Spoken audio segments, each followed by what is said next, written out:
The rain had fallen all morning, leaving the narrow roads on the outskirts of Enugu damp and silent.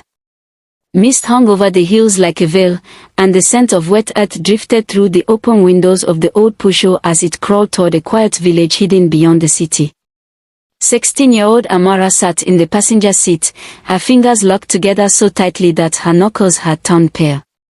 She stared through the window without seeing anything. Every passing tree looked the same. Every pothole jolted the car, but she barely felt it.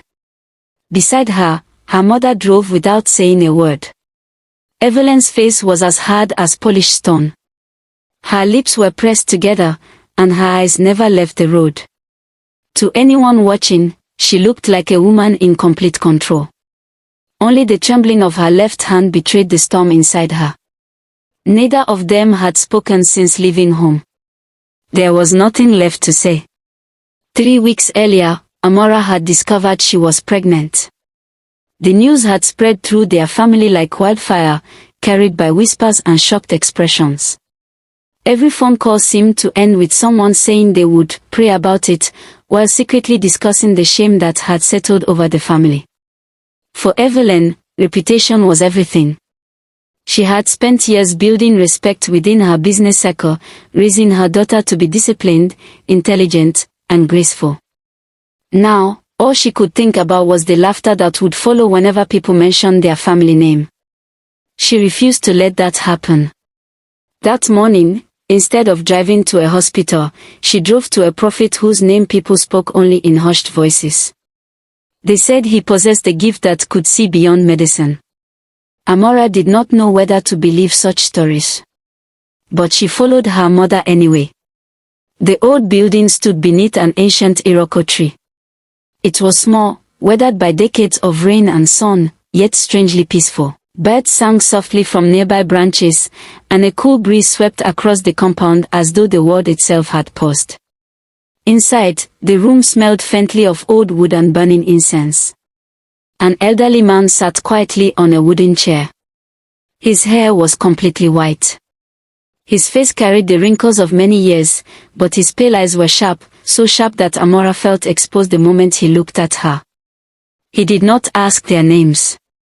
He did not ask why they had come. Instead, he simply closed his eyes. Silence filled the room. Minutes passed. The only sound came from the slow ticking of an old wall clock. Finally, the old man opened his eyes. His voice was calm. "Whoever is carrying this child." He looked directly at Amara. "Must not remove it." The words settled over the room like heavy rain. Evelyn leaned forward immediately. "Sir," she interrupted, forcing a polite smile, "she is only 16. She's still in secondary school. This pregnancy will destroy her future." The prophet remained silent. Evelyn continued, her voice shaking now. "There must be another way." The old man slowly shook his head. "If she attempts to end this pregnancy," he said, "death will stand at her door." Amara stopped breathing. "And if mercy allows her to survive?" He continued quietly, "She may never carry another child for the rest of her life." The room became painfully still. Even the ticking clock seemed louder. Evelyn stared at the old man in disbelief. For the first time since learning about the pregnancy, she had no answer. No argument. No solution. She rose to her feet without another word. "Let's go." Outside, the afternoon sun burned against the dusty road. Neither of them spoke until they reached the car. The moment the doors closed, Evelyn gripped the steering wheel so tightly her fingers trembled. Then she turned toward her daughter. Tears streamed silently down Amara's face. "I'm sorry, Mom." Evelyn laughed bitterly. "Sorry," her voice cracked. "Do you think sorry will stop people from talking?" Amara lowered her head. "I'm sorry. Sorry won't erase disgrace." The words pierced deeper than any slap. The rest of the journey home passed in silence. Amara rested her forehead against the window as tears continued to fall. Outside, children ran through muddy streets, laughing without a care in the world. She wondered if she would ever laugh that freely again. The father of the child was Dami. He was charming, confident, and careless in the effortless way some young men could be. He spoke of forever when no one was listening and disappeared whenever responsibility came knocking. When the pregnancy became impossible to hide, both families gathered. Voices rose. Accusations flew across the room.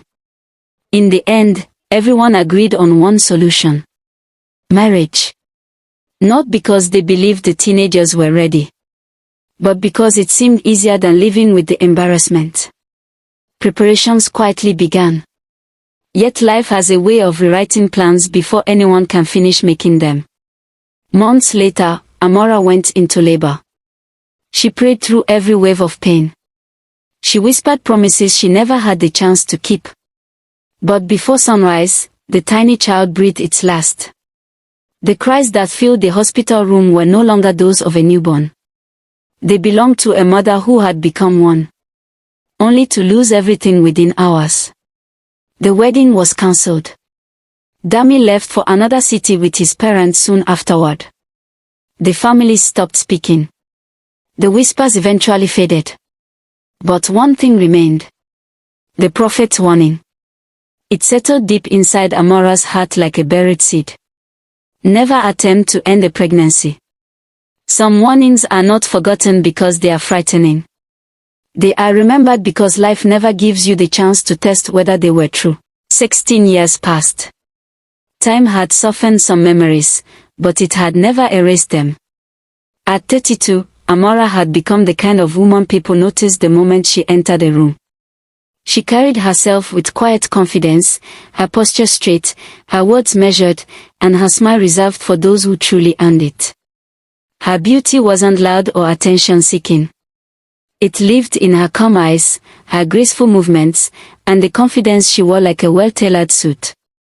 In Lagos, she had built a life many admired. As the head of branding for one of the city's fastest-growing companies, she was known for turning struggling businesses into household names. Her colleagues respected her sharp mind, clients trusted her judgment, and younger employees looked up to her as a mentor. Yet no amount of success could completely silence the lonely corners of her heart. The loss she had experienced as a teenager had changed her forever. She rarely spoke about it. In fact, only two people knew the full story: her mother and kin. Everyone else believed she had simply gone through a difficult season in her youth. No one knew about the tiny grave. No one knew about the sleepless nights. No one knew about the prophet's warning that still echoed in her mind whenever she saw a pregnant woman. Sometimes, late at night, she wondered what life would have looked like if her child had lived. Would she have become the woman she was today? Or would life have taken an entirely different path? Those questions never found answers. Instead, she buried herself in work. And somehow, work became home. One Friday evening, Amara stood in front of the floor-to-ceiling windows of her office, watching the traffic roar beneath the orange glow of the setting sun. Her phone buzzed. She smiled before answering. Turned. Still working, his familiar voice teased. You know me. I do. His laughter was warm, which is exactly why I'm downstairs waiting to kidnap you. Amara laughed softly.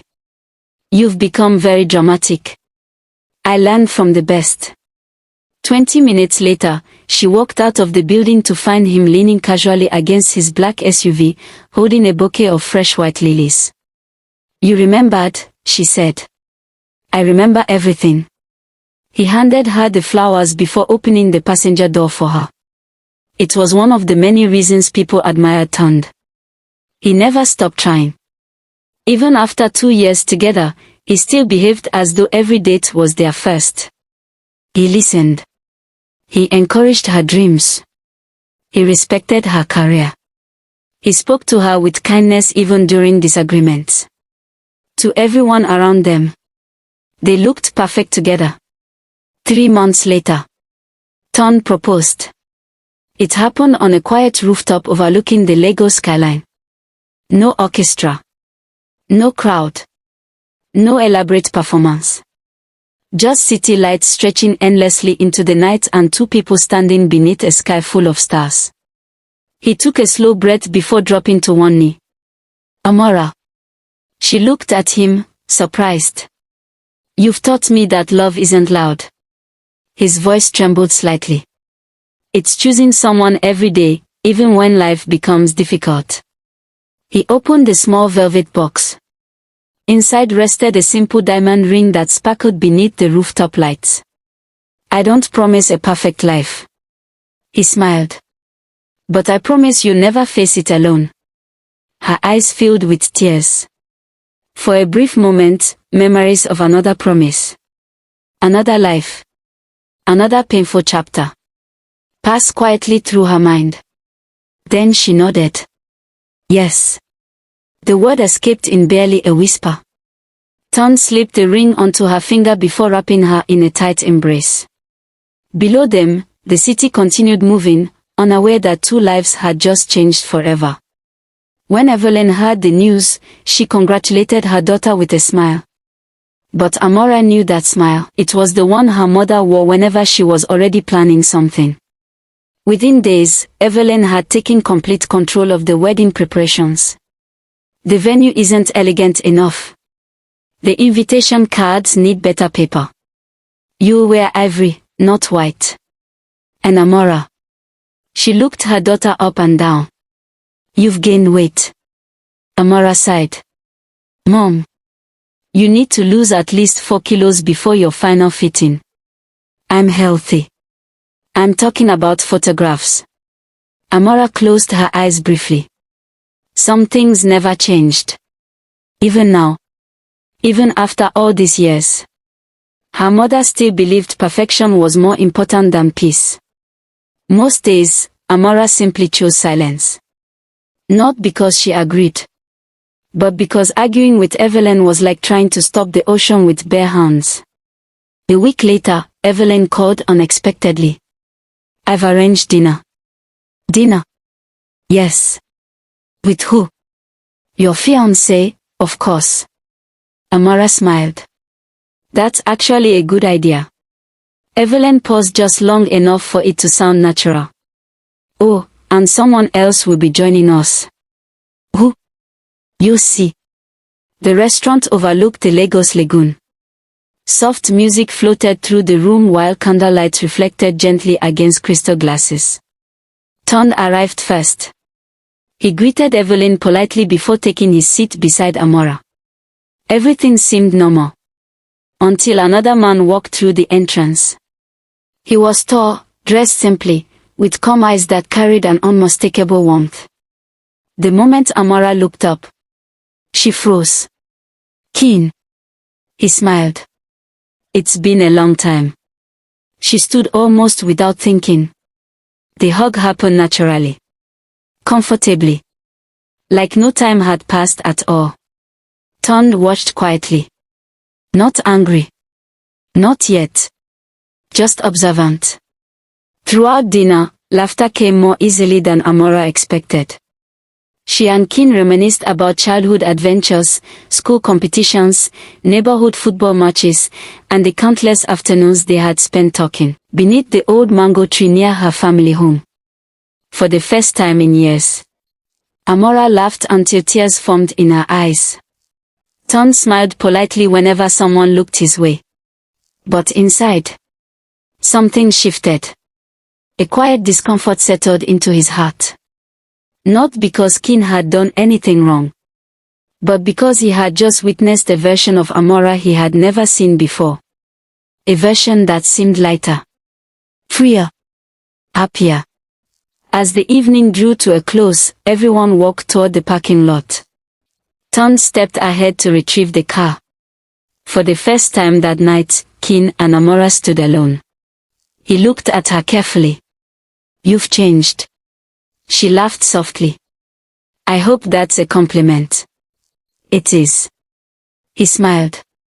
But your eyes. She looked away. They still carried too much weight. Silence lingered between them. Then Keen spoke again. If life ever becomes confusing. He hesitated. Promise me something. She looked back at him. What?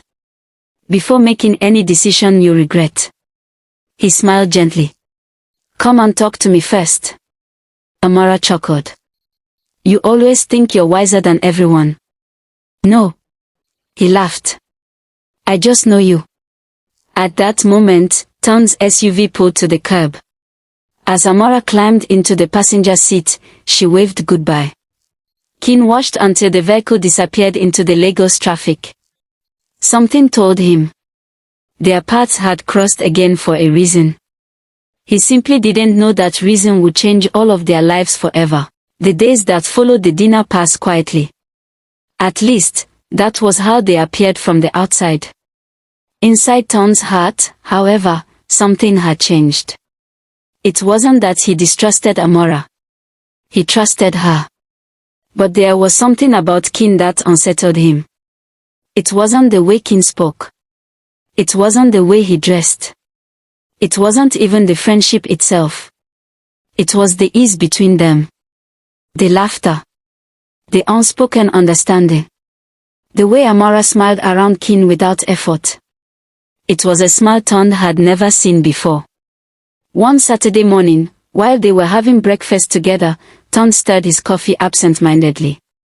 So, he said, pretending to sound casual, how often do you talk to Kin? Amara looked up from her plate. Kin? Yes. He shrugged. Not much. We exchanged numbers after the dinner. And he called once to check if I got home safely. Ton forced a smile. That's thoughtful. It is. Silence settled between them. Amara noticed the change in his expression. You don't like him, do you? Ton quickly shook his head. I didn't say that. You didn't have to. He sighed and set down his cup. I just think old friendships can become complicated. Amara folded her arms. Kin has been my friend since childhood. I know. And he has never crossed the line. I'm not accusing him. Then what are you saying? Ton searched for the right words. I'm saying, we are about to get married. She looked at him carefully. And I don't want anything, or anyone, to come between us. Amara reached across the table and gently took his hand. No one will. For a moment, his worries faded. He wanted to believe her. He truly did. Meanwhile, Evelyn threw herself into the wedding preparations with relentless determination. She visited decorators. She argued with caterers. She changed flower arrangements 3 times. Nothing seemed good enough. To everyone else, she looked like an overprotective mother determined to give her daughter the perfect wedding. Only Amara noticed something else. There were moments when her mother would suddenly become quiet, staring into space as though she were carrying a burden she couldn't explain. Are you alright? Amara asked one afternoon. Evelyn smiled too quickly. I'm just tired. You've been working too hard. I'll be fine. But she wasn't. Some nights, she sat alone on her balcony long after midnight, watching the city lights flicker in the distance. She thought about growing older. About the years she had spent putting everyone else first. About the loneliness that greeted her every evening when she returned to an empty house. She had convinced herself she was content. Yet somewhere deep inside, an ache remained. A few days later, Evelyn called Ton. I need your help. He sounded surprised. My help? Yes. It's about some legal documents for the wedding. I can stop by after work. Wonderful. When Ton arrived that evening, Evelyn welcomed him warmly. The house was quiet. Too quiet. I made dinner, she said. You didn't have to. I wanted to. They discussed guest list, property agreements, and family expectations for nearly an hour. Everything seemed ordinary. As Ton prepared to leave, Evelyn walked him to the door. Thank you, she said softly. For loving my daughter. Ton smiled politely. I always will. Evelyn looked at him for a long moment. You remind me of someone. My late husband. The words caught him off guard. I've never heard you speak much about him. Some memories are easier to carry in silence. For the first time, Ton saw not the confident, demanding woman everyone knew, but someone carrying years of quiet loneliness. He offered a gentle smile. I hope you find peace. So do I. As he walked away, Evelyn remained at the doorway, watching, until his car disappeared down the street. The wedding arrived beneath clear blue skies. Family members traveled from different states. Friends filled the church with laughter and excitement. The choir sang beautifully. When Amara stepped into the aisle, dressed in an elegant ivory gown, every conversation stopped. She looked radiant. Ton's eyes filled with tears as he watched her walk toward him. In that moment, every fear disappeared. He saw only the woman he loved. The ceremony was simple, heartfelt, beautiful. When they exchanged vows, they promised honesty, faithfulness, partnership. Neither of them imagined how severely those promises would soon be tested. Married life began peacefully. They moved into a spacious home in Lekki. The first few weeks felt almost magical. They cooked together, laughed together, dreamed together. Every evening, they sat on the balcony watching the sunset over the city, talking about the future. Children, travel, careers. Everything seemed possible. One evening, Ton asked gently, when do you think we'll be ready for a family? Amara rested her head against his shoulder. She was quiet for several seconds. I want children. He smiled. I know. But. Her voice grew softer. I'm afraid. He turned to look at her. She had never told him the full story of her first pregnancy. Only that she had experienced a heartbreaking loss as a teenager. He kissed her forehead. We'll take things one step at a time. She nodded gratefully. For the first time in years, she allowed herself to believe that happiness might actually last. She didn't know that beyond the walls of their home, another storm was quietly gathering. A storm built not on anger, but on secrets. And secrets have a way of demanding to be seen. The first crack was almost invisible. A phone call that ended too quickly. A conversation interrupted when someone entered the room. A look that lingered a second, longer than it should have. None of it was enough to accuse anyone. But together, they formed the beginning of a truth that would shake an entire family. Some betrayals announce themselves with loud voices. Others begin with whispers so soft that no one notices until everything they love has already begun to fall apart. The ambulance arrived just as the evening sky began to darken. Amara climbed inside, refusing to let go of her mother's hand. Evelyn lay unconscious on the stretcher, her breathing shallow but steady. Ton followed behind in his car, his mind racing faster than the flashing lights ahead of him. No one spoke during the journey. Each of them carried a different fear. The hospital corridor smelled of antiseptic and silence. Amara paced the waiting area, whispering one prayer after another. She had never seen her mother so helpless before, and despite everything they had been through, the thought of losing Evelyn terrified her. Nearly an hour later, the doctor stepped out.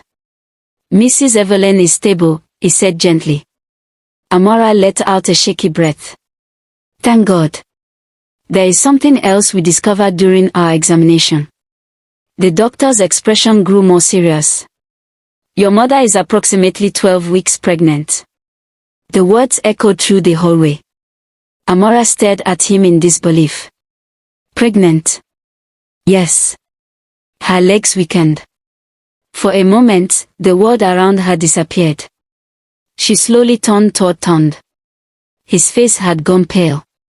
She assumed he was simply shocked. She had no idea his fear came from somewhere much deeper. When Evelyn regained consciousness, Amara rushed to her bedside. Tears filled her eyes. "Mom, why didn't you tell me?" Evelyn looked away. "I didn't know how." Amara reached for her hand. "Who is the father?" The room fell silent. Evelyn closed her eyes. "It's complicated." "What does that mean?" "I can't talk about it." Frustration flashed across Amara's face. "You can't expect me to accept an answer like that." Evelyn said nothing. The silence hurt more than any explanation could have. Outside the hospital, Tom stood alone beneath the night sky. His phone vibrated. The screen displayed Evelyn's name. He answered immediately. "We have to talk," she whispered. They met the following evening at a quiet cafe far from the city center. The moment Tom sat down, he spoke in a trembling voice. "This cannot continue." Evelyn looked at him calmly. "I know. You have to tell Amara. And destroy her. The truth will come out eventually." She lowered her eyes. "I've lived with regret before." "This isn't regret anymore," Tom replied quietly. "This is a family waiting to break." For several moments, neither of them spoke. Finally, Evelyn whispered, "I'm afraid." "So am I." A few days later, Amara insisted her mother move into their home until the pregnancy could be monitored closely. "You shouldn't be alone," she said. "You need someone with you." Evelyn tried to refuse. Amara wouldn't hear of it. Tom remained unusually quiet. His silence didn't escape Amara's notice. "You don't seem happy about this," she said later that evening. "It's just an adjustment." She frowned. "She's my mother." "I know." "Then why do you look so uncomfortable?" Tom forced a smile. "I'm only worried about her health." Amara accepted the answer. But a small seed of doubt had already been planted. As the days passed, strange things began to trouble her. Whenever Evelyn entered a room, Tom seemed uneasy. They avoided looking at each other. Simple conversations ended awkwardly. One afternoon, while cleaning the study, Amara found a folded hotel receipt tucked inside one of Tom's old files. She stared at it. The date was from several months before the wedding. She frowned. Maybe it was nothing. Then she found another receipt inside the glove compartment of his car. Different hotel. Different date. The uneasy feeling in her chest grew stronger. Still, she wanted proof before she allowed suspicion to destroy her marriage. Quietly, she hired a private investigator. Not because she wanted to believe the worst, but because she needed the truth, whatever it was. The investigation lasted less than 2 weeks. On a rainy afternoon, the investigator handed Amara a sealed envelope. "I wish I had better news," he said softly. Her hands trembled as she opened it. Inside were photographs, hotel security images, phone records, messages. Every page confirmed the same heartbreaking truth. The affair had not involved a stranger. It involved two people she loved most. Her husband. And her mother. The envelope slipped from her hands. For several moments, she couldn't breathe. She didn't cry. She didn't scream. She simply sat there, staring at the floor as though her entire world had vanished beneath her feet. That evening, she asked both of them to meet her in the living room. The house was painfully quiet. Evelyn arrived first. Tom walked in moments later. Neither of them expected what came next. Amara placed the photographs on the table. No one touched them. No one denied them. The silence became its own confession. Finally, Amara spoke. "How long?" Tom lowered his head. Evelyn wiped away silent tears. "I'm sorry," Evelyn whispered. Amara looked at her mother with eyes filled not with anger, but unimaginable heartbreak. I trusted you. She turned toward Tond. And I trusted you. Neither of them had words that could repair what had been broken. After a long silence, Amara picked up the envelope. You didn't just betray my marriage. Her voice trembled. You destroyed the place I believed was safest. She walked slowly toward the front door. I can't stay here. Without another word, she left. The weeks that followed changed every one of them. Tond admitted his mistakes and accepted the end of the marriage. Evelyn continued receiving medical care, carrying not only the weight of her pregnancy but also the painful knowledge that some choices leave scars no apology can erase. Amara moved into a quiet apartment and began rebuilding her life, one day at a time. Healing came slowly. Some mornings were harder than others. But with every sunrise, she discovered a little more strength. One evening, months later, her phone rang. It was Kin. I heard you've been through a difficult season. She smiled faintly. I have. Can I take you for coffee? She hesitated. Then she answered. I'd like that. Over steaming cups of coffee, they talked for hours. Not about betrayal. Not about pain. But about hope. About second chances. About becoming the people life had nearly convinced them they could never be. As they walked outside, a gentle breeze carried the scent of blooming flowers through the quiet streets. Amara closed her eyes and smiled. For the first time in years. The weight she had carried for so long no longer felt impossible to bear. She wasn't the frightened 16-year-old girl anymore. She wasn't the broken wife who had watched her world fall apart. She was simply a woman choosing to live again. Kin looked at her and smiled. You seem different. Amara looked toward the evening sky. Not completely, she replied softly. But I think I'm finally becoming someone I can trust again. Kin smiled. That's more than enough. They continued walking together as the sun disappeared beyond the horizon. Sometimes life takes away the future you imagined, only to lead you toward the one you never expected. And for the first time in a very long time, spring no longer felt like a season of loss. It felt like the beginning of hope.